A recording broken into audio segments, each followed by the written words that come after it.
Deep in an enchanted forest, where towering trees whispered ancient secrets, stood a tiny cottage. Here, an old woman lived with 3 sisters. All were beautiful, but the youngest, she shone with a light that outshined the morning sun. From sunrise to sunset, the old woman forced them to spin golden threads that glimmered like captured sunlight. The moment one spindle was full, another magically appeared. Their work was endless. Their threads had to be perfect, thin, and absolutely flawless. Before leaving on her mysterious journeys, the old woman always delivered the same chilling warning. Girls, keep your eyes from wandering. Never speak to strangers. If you do, your golden threads will lose their shine, and misfortune will surely follow. The sisters would giggle quietly once she was gone. How could their threads ever lose their shine? And who would ever find them, hidden so deep in this forgotten forest? 3 days after the old woman's departure, a young prince, lost while hunting, found himself deep in the woods. His horse had wandered off, and exhaustion had claimed him. He fell asleep under a great oak, and when he awoke, the sun had already slipped behind the hills. Lost and alone, he wandered until he stumbled upon a narrow, hidden path that led directly to the cottage. The sisters were sitting outside, enjoying the gentle evening breeze, when they saw him approach.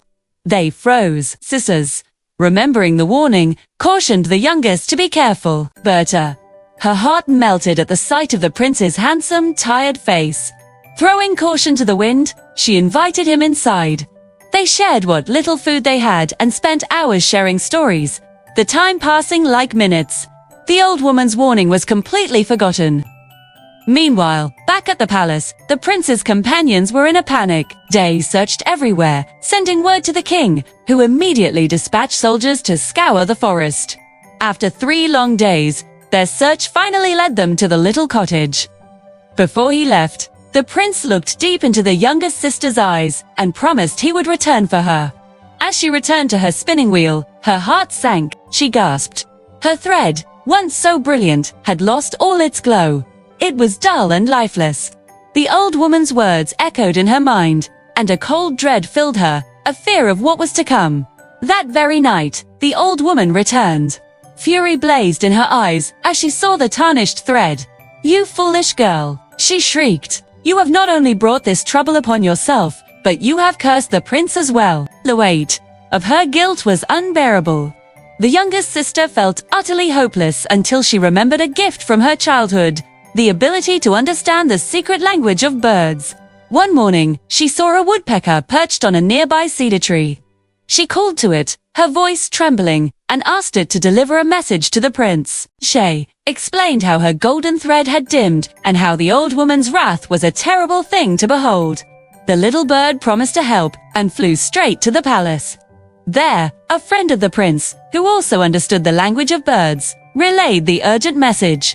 The prince, hearing of her plight, vowed to save her. He instructed the woodpecker to fly back with a new message. "Be ready on the 9th night. I am coming for you." When the 9th night finally arrived, she slipped quietly from the cottage, her heart pounding in her chest. She waited in the shadows, trembling with a mix of fear and hope. Soon she heard the distinct sound of horse hooves approaching through the trees. The prince and his soldiers appeared out of the darkness. He swept her up onto his horse, and together they rode away from the terrible cottage. But the old woman knew. She felt the escape instantly. In a rage, she gathered 9 magical herbs and muttered a dark spell, creating a cursed ball of energy. She sent it soaring through the night sky. Just as the prince and the maiden were crossing a narrow bridge over a rushing river, the ball struck the girl, throwing her from the horse and into the churning water below. The prince searched frantically, calling her name, but she was gone. The river had swallowed her whole. Grief consumed him, and he fell into a mysterious sickness. The king summoned the greatest magicians and healers in the land, but no one could find a cure for his broken heart. A year passed. Still grieving, the prince returned to the river where he had lost her. As he stared into the water, he saw a single, magnificent golden lotus floating on the surface. A soft, familiar song seemed to drift from its petals. In that moment, he knew. The lotus was his beloved, transformed by the old woman's curse. He rushed back to the cottage to seek help from her sisters. They wept when they heard the news but told him there was a way to save her. They gave him a pouch of magical herbs to aid him on his quest. As he began his journey, a friendly magpie landed on his shoulder. The bird explained that to free her from the curse, he must become a crab. Without a moment's hesitation, the prince agreed. He consumed the herbs and was instantly transformed into a bright red crab. He scuttled through the mud and dived deep into the river.